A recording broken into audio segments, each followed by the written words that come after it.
ये 3 क्वेश्चन है, ये 3 क्वेश्चन डिस्कस करना है थोड़ा सा इसके बारे में। अब गप नहीं करना, अब यहाँ ध्यान देना। एसी बंद करना है तो थोड़ा सा आगे पीछे हो जाओ, थोड़ा सा पीछे हो जाओ, वहां डायरेक्ट लग रहा है। चलो सुनोगे अब। अगर हम लोग कंसंट्रेशन को पिछले क्लास में डिस्कस किए थे, अगर कंसंट्रेशन को हम लोग in terms of molarity use करते, मोलरिटी, तो T is equal to relation आएगा 2.303 बाई के लॉग आर। और अगर हम लोग concentration in terms of pressure represent करते, प्रेशर के टर्म्स में, यानी एटमॉस्फेयर या mmHg या पास्कल, इस टर्म्स में दिया हुआ है, तब वहां पर हम लोग को एटमॉस्फेयर यहाँ R0 की जगह पर P0 यूज करना पड़ेगा, और फिर R की जगह पर यहाँ पर हम लोग को PT टर्म यूज करना पड़ेगा। और ये PT का वैल्यू क्या होगा, P0 का वैल्यू क्या होगा, ये आपको इक्विलिब्रियम के कंसेप्ट के अनुसार से बताए थे, वहां पर वो उसको यूज करना होगा। थोड़ा सा इसको स्टार्ट हो जाने दीजिए, उसके बाद फिर डिस्कस करते हैं। टाइम कर जा रहा है। तो फिर से बताते हैं।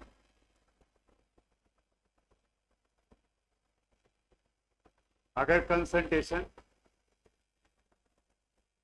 मोलरिटी के टर्म्स में है तो integrated rate equation first order के लिए आया था 2.303 बाई के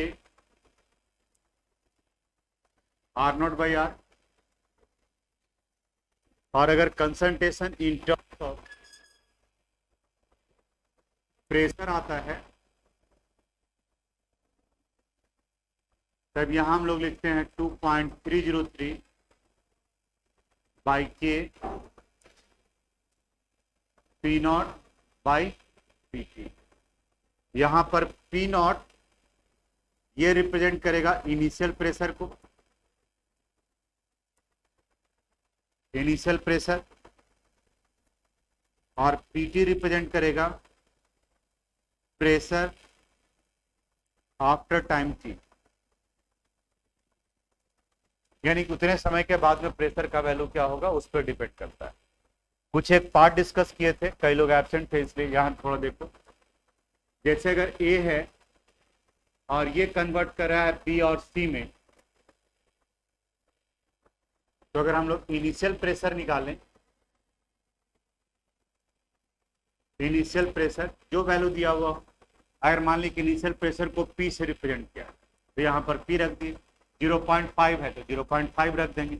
इनका वैल्यू कितना होगा, 0 0। और after time T, after time T अगर निकालना है तो इनका 1 मोल है तो x, और यहाँ क्या हो जाएगा P माइनस एक्स।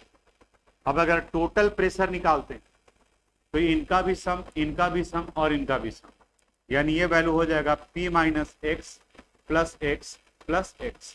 ये 1 मोल था, उसके अनुसार से अगर 2 मोल आ रहा, जैसे इसे ले लें हम लोग 2A, it give B plus 2C। यहां पर भी इनिशियल प्रेशर का वैल्यू इस जगह पर P दिया हुआ है, जो भी क्वेश्चन में आगे बनाएंगे अभी हम लोग, यहाँ 0 और यहाँ क्या होगा 0। और एक सर्टेन टाइम इंटरवल के बाद में आफ्टर टाइम T अगर इनका वैल्यू हो जा रहा है 1 मोल के लिए x मान रहे हैं, तो इनका क्या हो जाएगा 2x। तो यहाँ वैल्यू क्या होगा P माइनस 2x। अब यहाँ पर टोटल प्रेशर निकालोगे तो P minus 2x plus x plus 2x, यानी P minus 2x plus x plus 2x। और हम जब न्यूमेरिकल यूज करेंगे बनाने के लिए तो हमें यही वैल्यू चाहिए। ये जो वैल्यू आएगा इसे हम लोग PT कहते हैं, और ये जो वैल्यू आएगा उसे हम लोग P0 कहते हैं, यानी कि इनिशियल प्रेशर हुआ। यहाँ न्यूमेरिकल में हम लोग इस जगह पर ये जो P0 यूज किए हैं वो स्टार्टिंग वाला ये पार्ट जो इस जगह पर दिया रहेगा, और जो पीटी यूज किया है यहाँ पर इस जगह पर, वो पीटी का वैल्यू ये वाला पार्ट आएगा, यहाँ p माइनस 2x का वैल्यू आएगा। तो इसी को सोल्व करना है। 3 क्वेश्चन दिया हुआ है। अब आप में से कुछ लोग नोट किए हुए थे पिछले क्लास में, तो थोड़ा सा रखिएगा, कुछ लोग एब्सेंट थे तो बनेगा ही नहीं, इस वजह से हमें यहाँ पर ये रिपीट करना पड़ा। तो इसको लिख लीजिए, जल्दी से आगे बढ़ते हैं।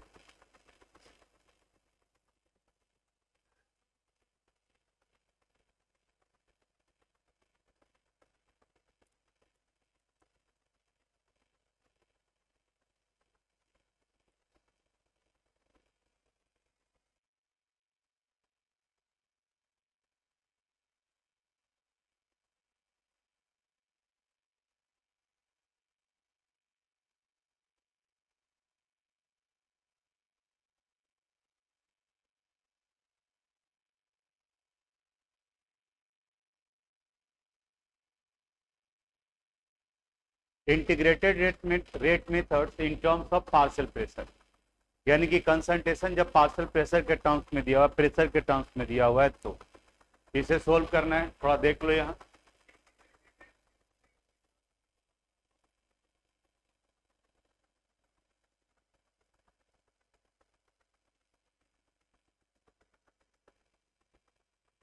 अब यहाँ the following data were obtained during the first order thermal decomposition of N2O5 at constant volume, यानी कि वॉल्यूम कांस्टेंट है, इसका मतलब जो भी चेंज हो रहा है वो प्रेशर चेंज कर रहा है। 2N2O5 ये कन्वर्ट कर रहा है 2N2O4 प्लस O2 में। यहाँ पर फर्स्ट स्टेप में टाइम का वैल्यू 0 है, तब टोटल प्रेशर का वैल्यू कितना है 0.5। तो टाइम का वैल्यू 0 है, इसका मतलब उस वक्त जो भी प्रेशर है वो सिर्फ किसकी वजह से है, रिएक्टेंट की वजह से।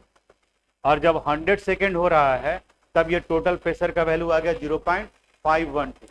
तो आपको निकालना है रेट कांस्टेंट यानी कि के का। तो अभी जो डिस्कस किए हैं वही कंसेप्ट यहाँ पर भी अप्लाई करना पड़ेगा। और स्टार्टिंग में 0.5 है और ये 0.512। बनाते हैं इस क्वेश्चन को, देखिए कैसे ये बनेगा।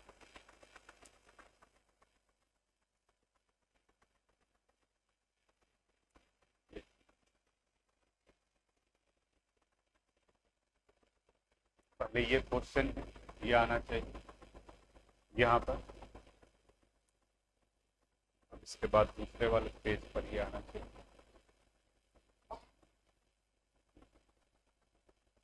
देखो तो रिएक्शन बताना आप।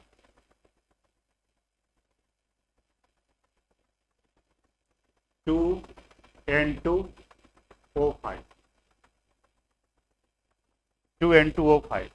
it gives 2N2O4, it gives 2N2O4 plus O2। बिल्कुल एकदम बोर्ड पर देखना, पहला क्वेश्चन बनेगा फिर दूसरा उसी पर बेस्ड है। इनिशियल प्रेशर बताओ, इनका इनिशियल प्रेशर दिया हुआ है, टेबल देखो कितना है 0.5। तो यहाँ पर इनका वैल्यू लिखेंगे हम लोग 0.5। इसका बताओ, इसका 0। आफ्टर टाइम थी, आफ्टर या टाइम यहाँ 100 सेकंड दिया हुआ भी लिख सकते थे। इनका कितना मोल दिया हुआ है 1 मोल, क्या लिखेंगे x, यहाँ 2x, यहाँ बताओ 0.5 माइनस 2x। ये अब टोटल प्रेशर यानी PT would be equal to होगा 0.5 minus 2x plus 2x plus x, यानी कि जब रिएक्शन को कंप्लीट हुए T टाइम हुआ है 100 सेकंड हुआ है, तो टोटल प्रेशर ये है।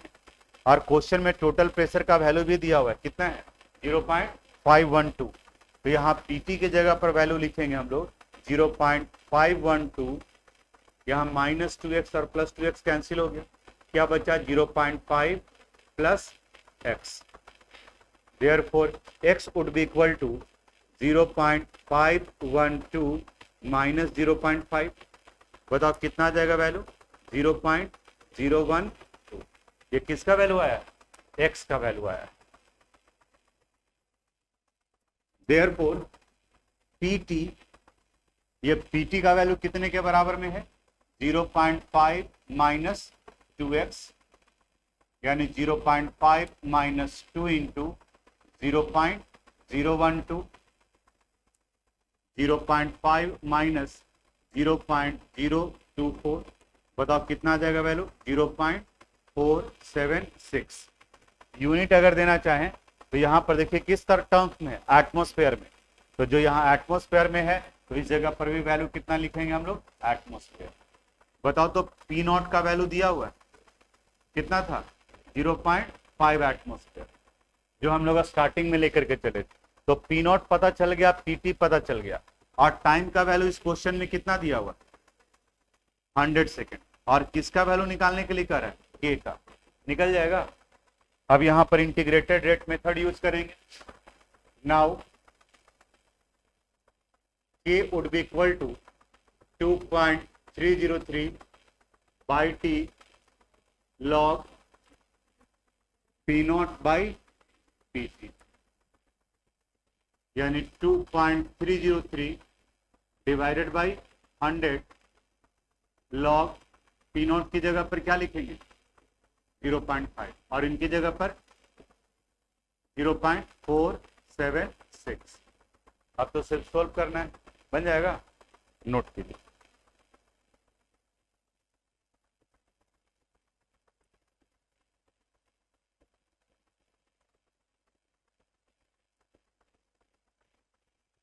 लॉग टेबल यूज करना पड़ेगा आगे वाले का वैल्यू निकालने के लिए। हम कैलकुलेट करते हैं। क्या हुआ? ठीक है,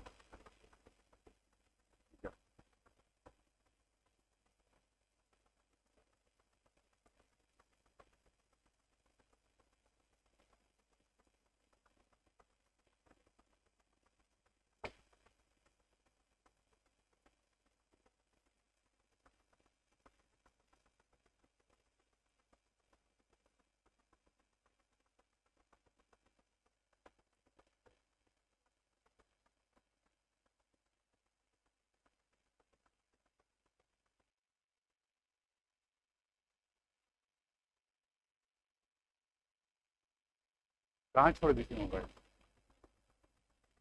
फोटो स्टेट वाले में तो मिल गया, उसके पास मेरे पास रहता था तो।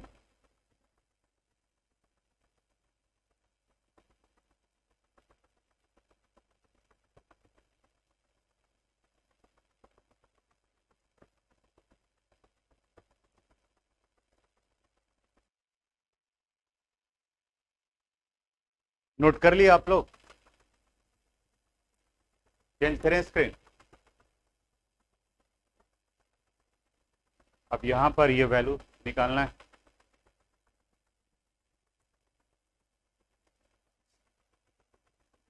यह आ जाएगा 2.303 डिवाइडेड बाई 100। इसको डिवाइड करोगे तो लॉग 1.050 है, तो लॉग 1.05, लॉग 1.05 है तो किस में वैल्यू देखेंगे? लॉग 10 के 5 में। लाए हैं लॉग टेबल, देखो तो लॉग 10 के 5 में कितना वैल्यू है?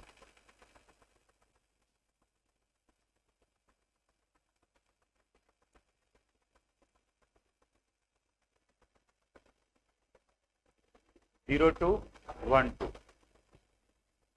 यानी ये वैल्यू आ जाएगा 2.303 डिवाइडेड बाई 100 इंटू 0212, बोले 0212। तो फर्स्ट डिजिट के बाद में डेसिमल डालना है, यानी कि 0.212।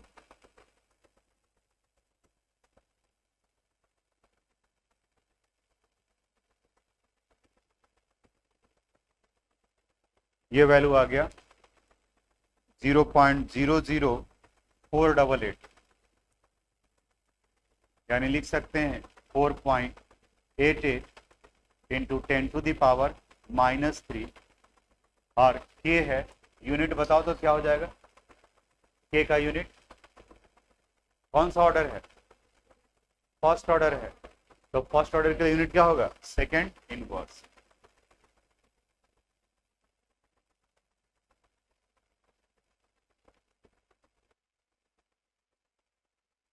राउंडिंग ऑफ करने की वजह से थोड़ा बहुत वैल्यू डिफर कर सकता है, मे बी 4.88 की जगह 4.89 हो, ये हो सकता है।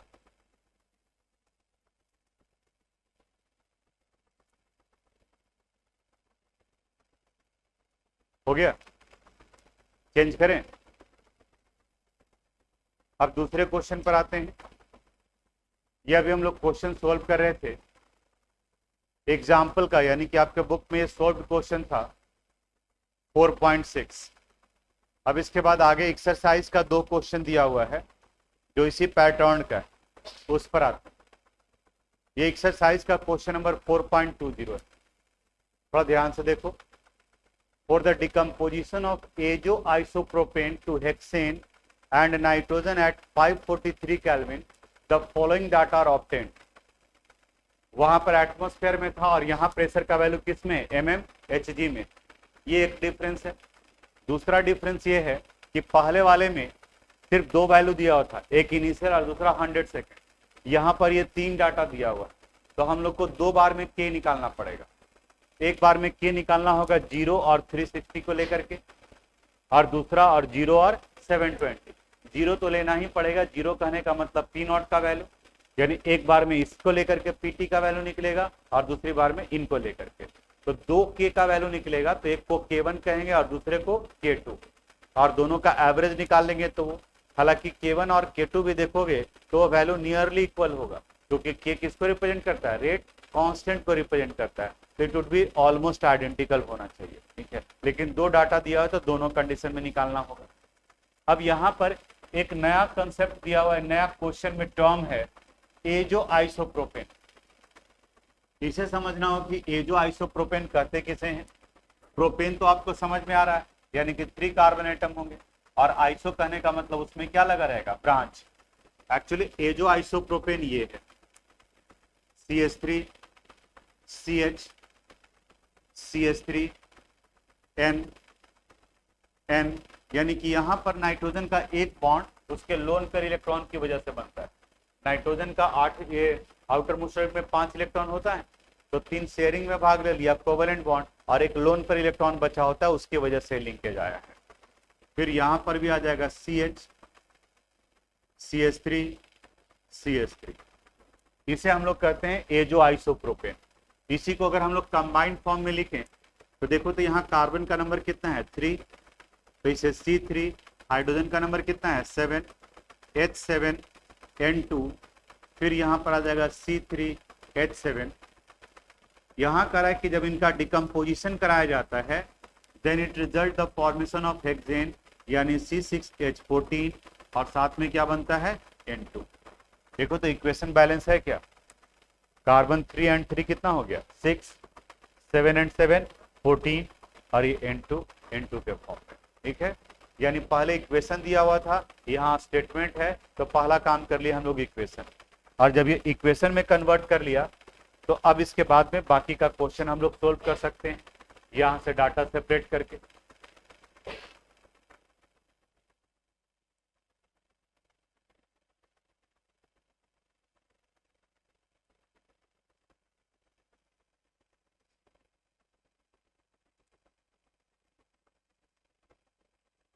बताना थोड़ा सा इक्वेशन, आपको याद है तो C3H7N2 C3H7 on decomposition it gives C6H14 plus N2। अब आप बताओ, इसमें अगर इनिशियल प्रेशर अगर हम लोग लेकर चलें, इनिशियल प्रेशर, तो पहले का डाटा याद है कितना प्रेशर था, देखो यहां ये क्वेश्चन था, इनिशियल प्रेशर कितना था 35, और उसके बाद में फिर कितना था 54 था। तो इनिशियल प्रेशर हम लोग को 35 लेके चलना है, तो इनिशियल प्रेशर यहां लिखेंगे हम लोग 35, इस जगह पर कितना हो जाएगा 0 0। After time t, after time concept, इसका 1 मोल क्या लिखेंगे x इनका वैल्यू 35 माइनस x। अब 2 कंडीशन है, एक 360 है, दूसरा 720 है, तो 2 बार में लेकर के चलेंगे। अब जैसे डाटा पहले हम लोग कर लेते हैं 360 का, आफ्टर 360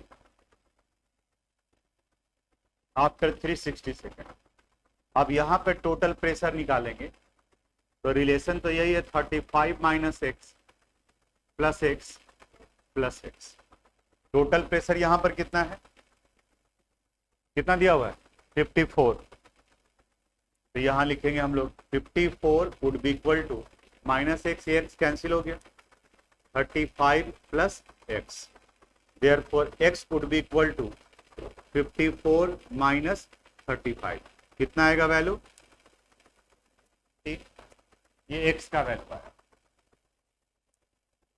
नाउ अब आप बताओ पी नॉट का वैल्यू कितना लेके चलेंगे, बोलो 35। पीटी का वैल्यू कितना होगा 35 माइनस एक्स, और यहाँ एक्स का वैल्यू कितना निकल गया 19। तो 35 माइनस 19 ये वैल्यू कितना आ जाएगा 16। पीटी निकल गया। टाइम का वैल्यू कितना दिया 3 सेकेंड। तो बताओ के निकल जाएगा, के के लिए क्या रिलेशन यूज करेंगे, K would be equal to 2.303 by T log P naught by P. 2.303 divided by 360 log P naught की जगह पर 35 और यहाँ 16। अब तो ये सोल्व करना है, मैथमेटिकल पार्ट हो गया। दूसरा आगे बढ़ते हैं हम लोग। अब फिर दूसरे वाले केस में हम लोग निकालते हैं आफ्टर 720 सेकेंड, 720 सेकेंड के बाद। यहां पर भी वही relation PT would be equal to 35 minus X plus X plus X. अब पीटी की जगह पर 720 सेकेंड में देखो कितना वैल्यू आया था 63। तो यह आ जाएगा 63 वुड बी इक्वल टू, ये दोनों कैंसिल हो गया 35 plus X, therefore X would be equal to 63 minus 35। बताओ कितना आएगा, कितना 28।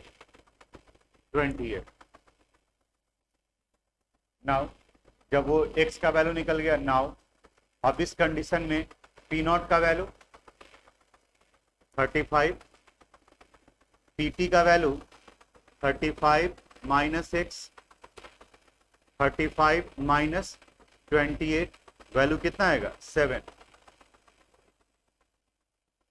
टी का वैल्यू बताओ कितना है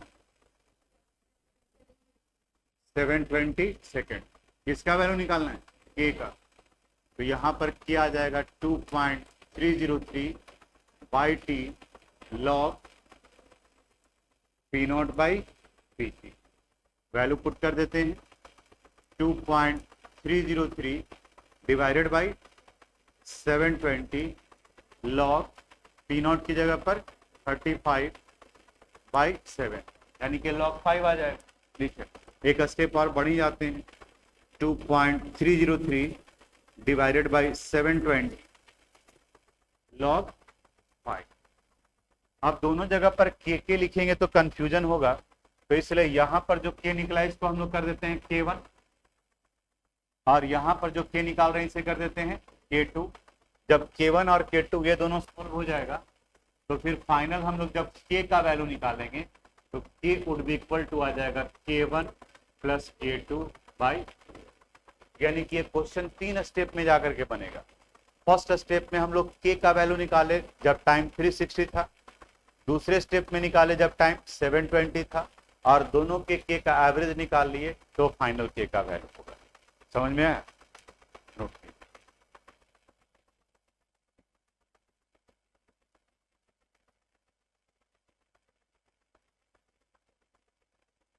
क्वेश्चन लिखने का तो जरूरत नहीं है, इतना आप देख लीजिए, उसके अनुसार से आप जगह छोड़ दिए कॉपी में। आपके बुक में क्वेश्चन दिया हुआ है, क्वेश्चन लिखिएगा जरूर, लेकिन अंदाज लग जाएगा आपको कि कितने में आ जाएगा हमारा क्वेश्चन, उतना आप जगह छोड़ दीजिए और लिखना शुरू कीजिए यहाँ से।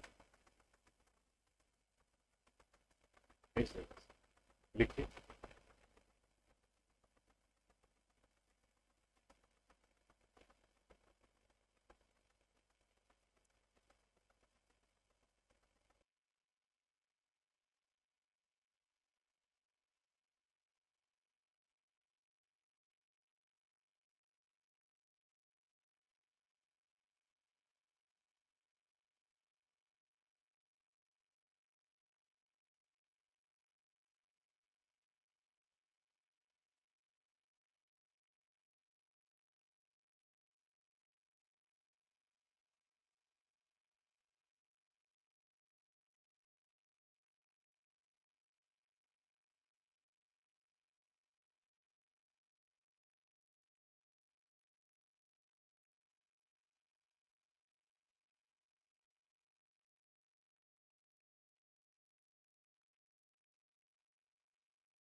0.33999 है तो 0.34 कर देते हैं इसको, डिवाइडेड बाई 360।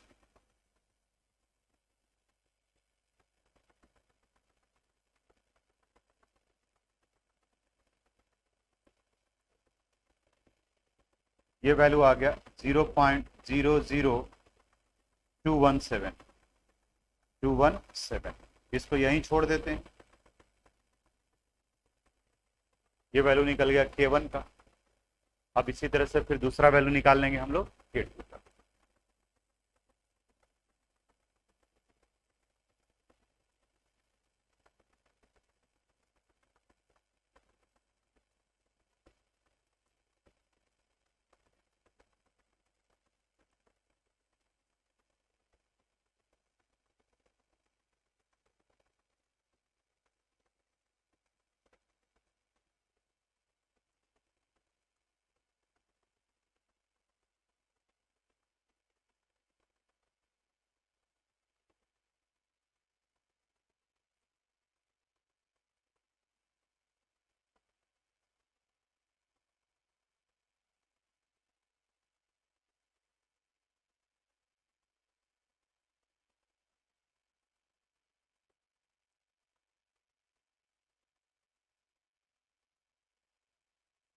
हो गया। सेकंड वाले पार्ट को छोड़ दो।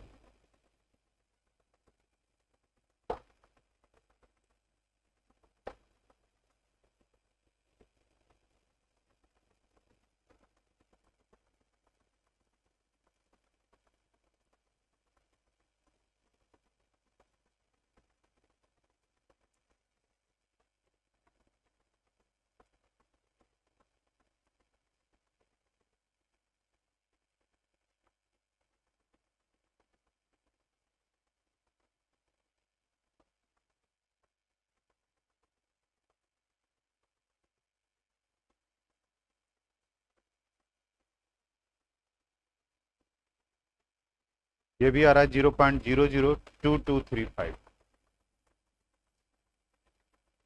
0.002235, तो 22 ही छोड़ देते हैं। अब इन दोनों के वैल्यू को ऐड करेंगे। K1 का वैल्यू कितना आया था 0.00217, 0.00217 और यहाँ पर आ गया 0.0022।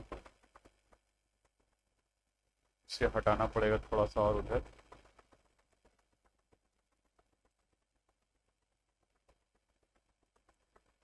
Zero point zero zero two one seven plus 0.0022 divided by 2। देखो तो करीब करीब बराबर है ना ये वैल्यू। डेसिमल के 3 डिजिट तक लेकर के चलते तो दोनों का वैल्यू सेम आता, लेकिन दो अलग अलग डाटा दिया हुआ इसलिए हम लोग को दोनों में निकालना पड़ा है यहाँ पर।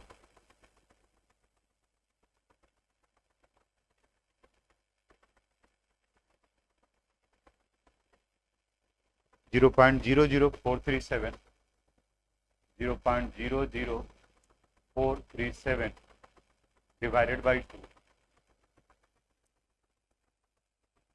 0.00327। ये गड़बड़ हो गया। 0.00437 डिवाइडेड बाई 2, 0.00218, 0.00218 या इसी को हम लोग लिख सकते हैं 2.2 इंटू 10⁻⁻। बताओ तो इसका यूनिट क्या हो जाएगा। यहां पर भी टाइम किस चीज में दिया हुआ, सेकंड में, तो इनका भी यूनिट क्या होगा second inverse, second inverse,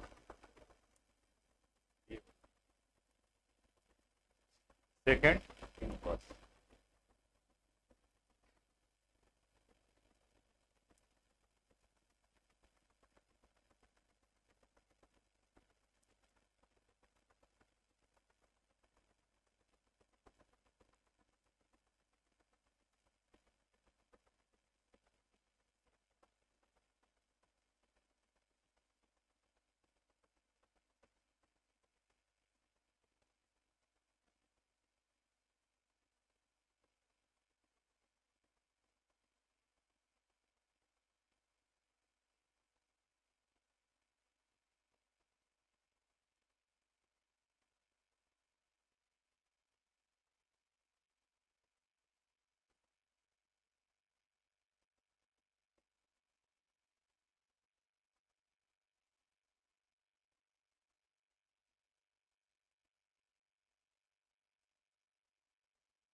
note कर लिया आपको?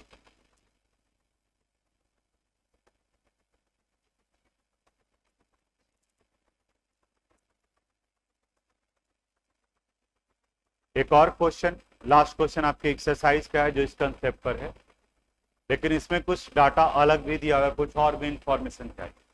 और स्टार्ट तो ऐसा ही करना होगा, ये भी 2 स्टेप 3 स्टेप में जाकर के बनेगा।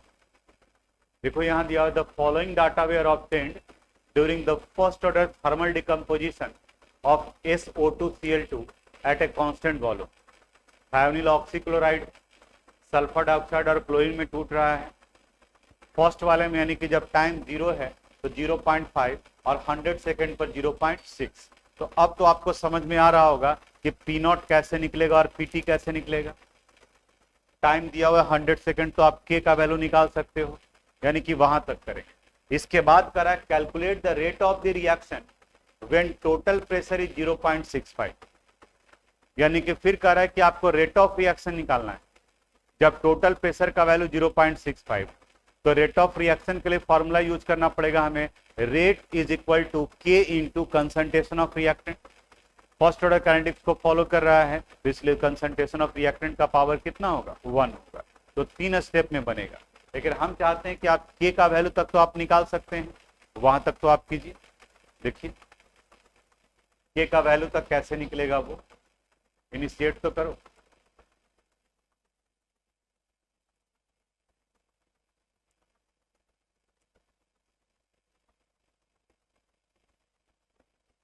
आई कार्ड दे दीजिएगा आप लोग।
बना रहे हैं आप लोग?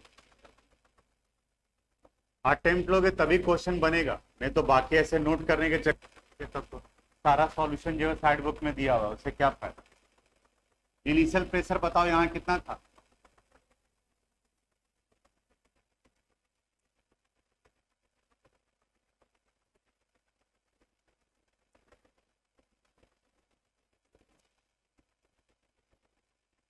आफ्टर टाइम थी, इसे x मान लेंगे, ये भी x हो जाएगा, और ये आ गया 0.5 minus x। Now total pressure would be equal to 0.5 minus x plus x plus x। ये दोनों कैंसिल हो गया। टोटल प्रेशर का वैल्यू 0.6 था ना, 0.5 plus x, therefore x would be equal to 0.6 minus 0.5, it means 0.1। ये x का value आ गया। नाउ P नॉट का वैल्यू 0.5, PT का value 0.5 minus x, 0.5 minus 0.1, 0.4। Time का वैल्यू कितना है? 100 है, इसमें भी टाइम का वैल्यू हो गया 100 सेकेंड। तो किसका वैल्यू निकालना है? K का। फॉर्मूला यहां यूज करते हैं, K is equal to 2.303 by T log P naught by PT। 2.303 divided by 100 log P naught की जगह पर 0.5 एंड 0.4, ये बचेगा 1.25, यानी 2.303 डिवाइडेड बाय 100 लॉग 1.25, लॉग 1.25। अब लॉग टेबल में देखिए, लॉग 1.25 0969, यानी 2.303 इंटू 0.969, यही ना, 0969 दिया हुआ और तो 0.0969,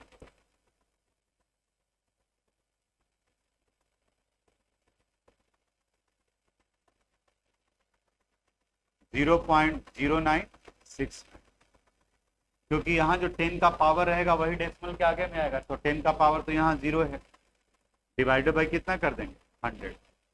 अब इसको सोल्व कर लेते हैं, कैलकुलेट कर लेते हैं।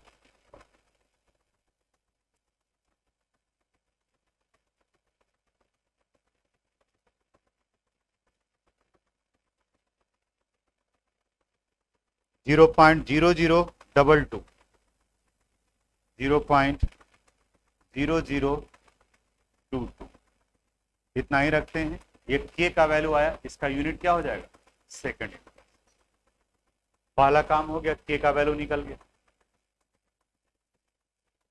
देखिए जिन लोगों से नहीं हुआ है वो कैलकुलेट।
अब यहां पर कह रहा था calculate the rate of the reaction when total pressure is 0.65।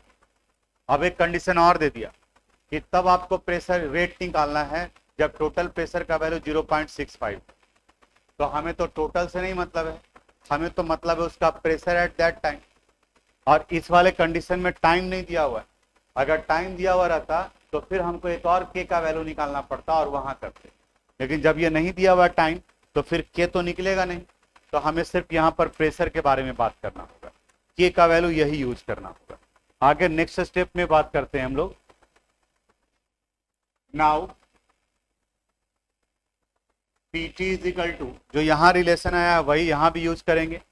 इसमें 0.5 माइनस एक्स आया था ना, तो PT would be equal to 0.5 minus X plus X plus X. अब इस बार में टोटल प्रेशर का वैल्यू आ जाएगा 0.65, ये दोनों तो कैंसिल हो गया, 0.5 प्लस एक्स, एक्स का वैल्यू 0.65 माइनस 0.5, कितना लिखेंगे 0.15। It would be equal to 5 minus X है, उसकी जगह पर आ जाएगा 0.5 माइनस 0.15 यानी 0.35। यानी ये जो सेकंड वाला पार्ट था, इस जगह पर ये क्वेश्चन कर रहा था कि calculate the rate of the reaction when total pressure is 0.65। तो हम लोग निकाल लिए कि जब 0.65 एटमॉस्फेरिक प्रेशर होगा टोटल, तो उस वक्त में जिस रिएक्टेंट का यानी SO2Cl2 का प्रेशर वैल्यू कितना होगा। तब दोनों पार्ट पता चल गया। इस वाले कंडीशन में प्रेशर का वैल्यू भी पता चल गया और रेट कांस्टेंट के का वैल्यू भी पता चल गया। तो अब थर्ड स्टेप में जाकर के ये बनेगा, now rate it would be equal to K into pressure, किसका प्रेशर, SO2Cl2 का। बताओ तो K का वैल्यू कितना आया था, 0.0022 यानी 0.0022 और प्रेशर का वैल्यू कितना आया है, अभी हम लोग सोल्व किए 0.35, यहीं तो लिखा हुआ 0.35।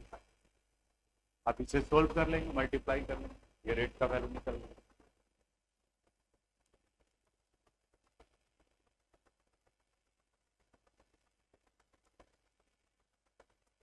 ट्रिपल 077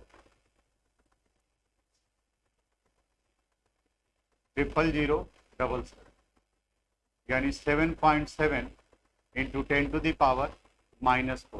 जरा यूनिट बताओ तो आप सोच करके। रेट है, रेट, रेट का यूनिट क्या होता है, mole litre inverse second inverse. लेकिन मोल लीटर इनवर्स हम लोग तब यूज करेंगे जब कंसंट्रेशन मोलरिटी में दिया हुआ है, लेकिन यहाँ कंसंट्रेशन किस में दिया हुआ है, एटमॉस्फेयर में दिया हुआ है।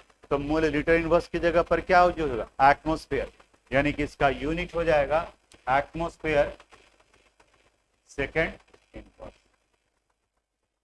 नोट कर लीजिए।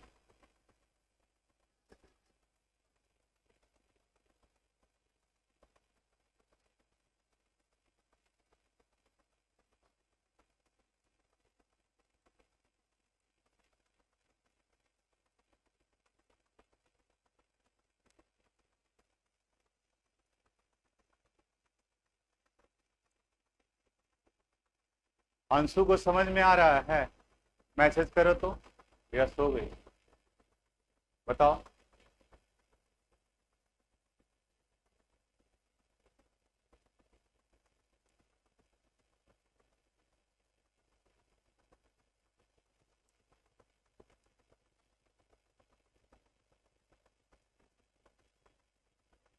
आपके बुक में इसी को दिया हुआ है 7.8, तो 7.77 और आगे बढ़ रहा था, तो राउंडिंग ऑफ करेंगे तो वैल्यू आएगा 10⁻⁻⁴ atmosphere second inverse.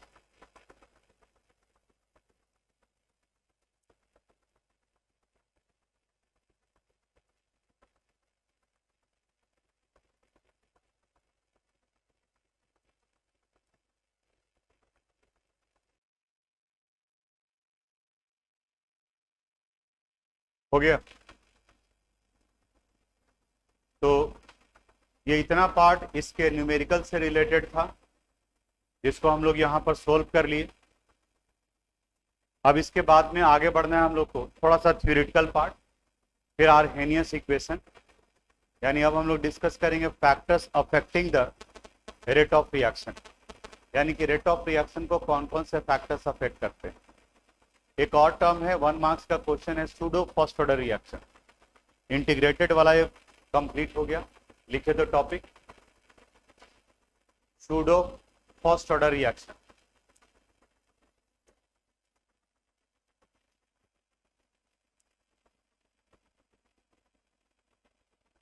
Pseudo first order reaction, first order reaction,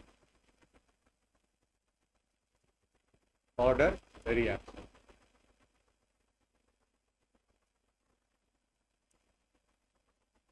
pseudo का मतलब बता सकते हो क्या होता है, फॉल्स, यानी झूठा, यानी वैसा रिएक्शन जो झूठा है, यानी देखने से कुछ और लग रहा है और एक्चुअली किसी और ऑर्डर को फॉलो कर रहा है, उसे हम लोग सूडो फर्स्ट ऑर्डर रिएक्शन करते हैं।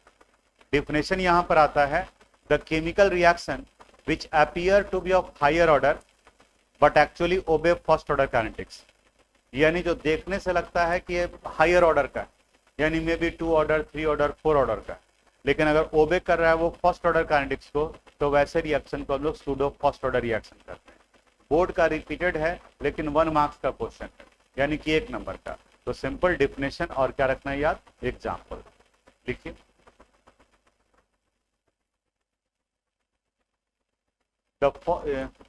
the chemical reaction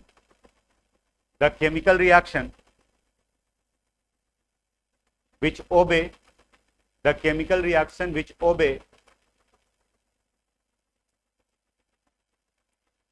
first order kinetics which obey first order kinetics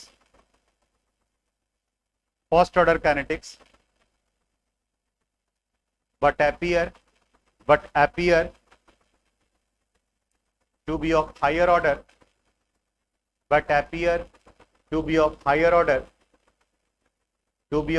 order is called pseudo first order reaction. Pseudo first order reaction.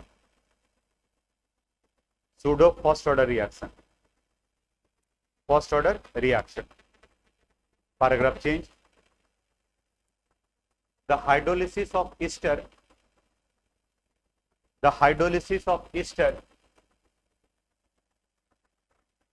in acidic medium. The hydrolysis of ester in acidic medium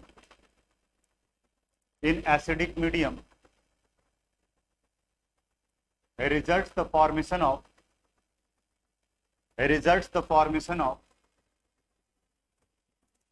carboxylic acid. And alcohol. Carboxylic acid and alcohol. It appear to be of second order.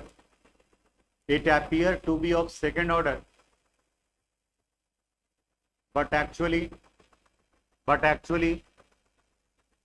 it obey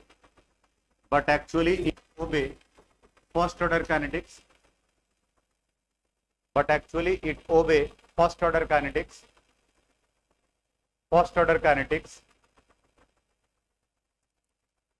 Therefore it is known as pseudo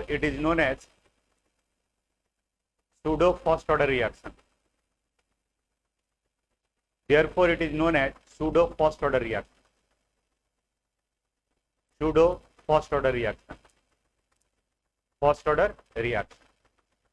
जैसे यहाँ जो Easter दिया हुआ है तो यहाँ पर दिख रहा है कि दो रिएक्टेंट है, एक ईस्टर है, दूसरा क्या है, वाटर. दोनों पर ही इन्वॉल्व कर रहा है, दोनों पे डिपेंड कर रहा है प्रोडक्ट. तो एटलीस्ट 1 भी रहेगा तो सेकंड ऑर्डर का होगा. लेकिन फिर आगे आप याद करो, इक्विलिब्रियम चैप्टर भी पढ़े थे, तो अगर कोई एक्सेस अमाउंट में प्रेजेंट है तो रेट उनके ऊपर डिपेंड नहीं करता है. जैसे जो सॉल्वेंट के रूप में काम करता है तो उसको हम लोग यूनिटी मान लेते हैं.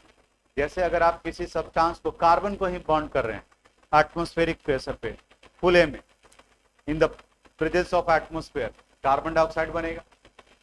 अब कितना कार्बन डाइऑक्साइड बनेगा ये कार्बन के अमाउंट पे डिपेंड करेगा, ऑक्सीजन पे नहीं डिपेंड करेगा, क्योंकि यहाँ ऑक्सीजन क्या है, इनफाइनाइट है.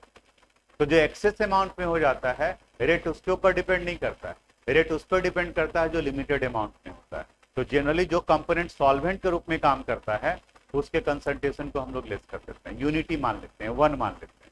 तो जब 1 मानेंगे तो बाकी यहाँ पर ये वैल्यू आ जाएगा. नोट कर लीजिए एग्जाम्पल.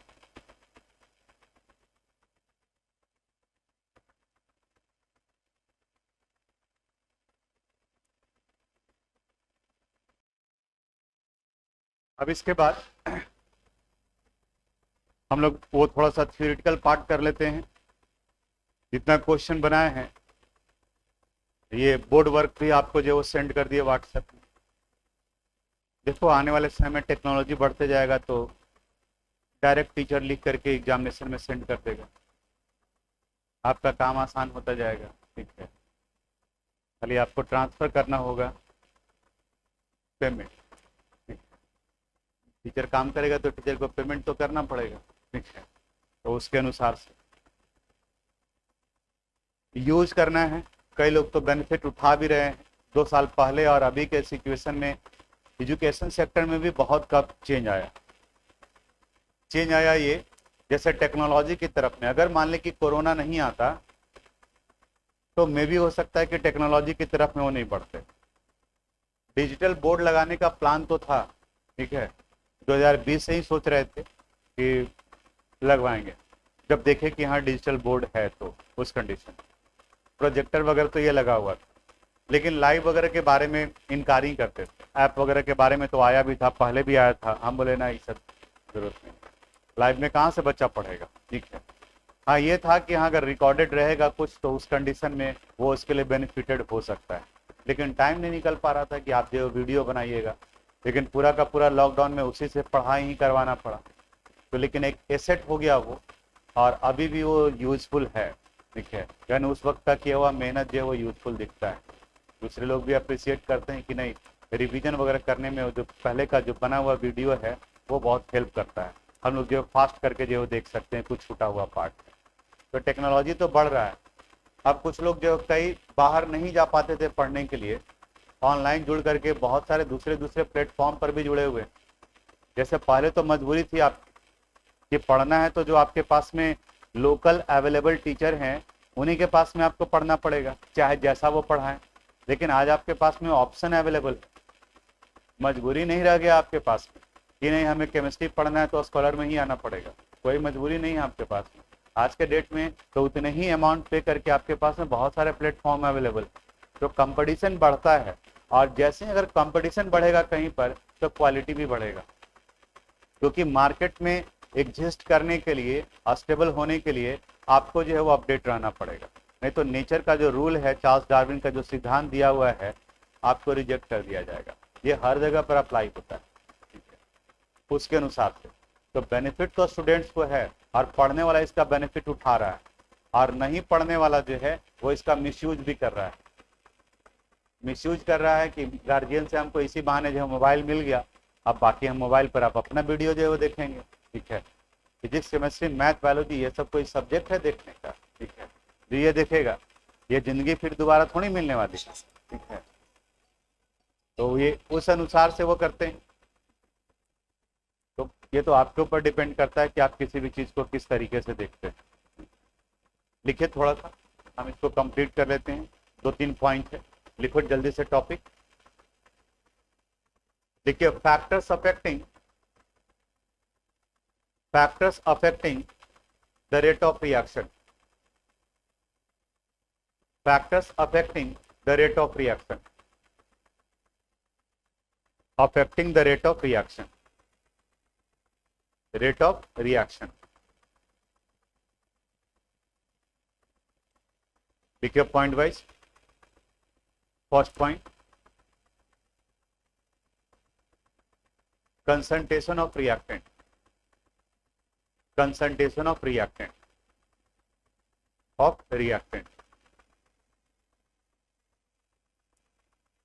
देखिए इसके बारे में।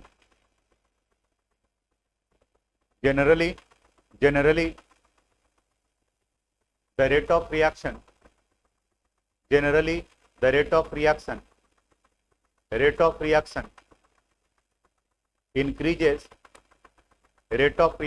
increases on increasing the concentration. Rate of reaction increases on increasing the concentration.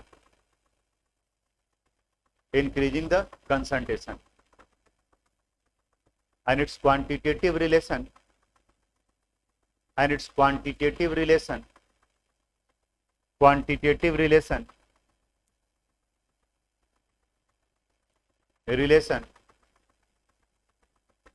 is called rate law equation.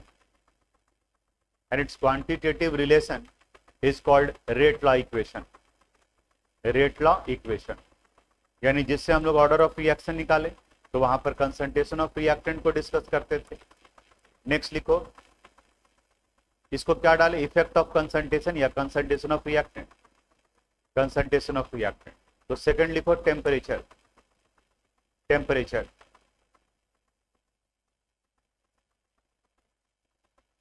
लिखे in general the rate of reaction increases on increasing the temperature.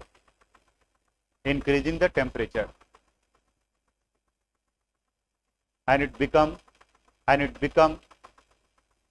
almost double, and it become almost double on every 10 degree Celsius, on every 10 degree Celsius rise in temperature, on every 10 degree Celsius rise in temperature. Its quantitative relation is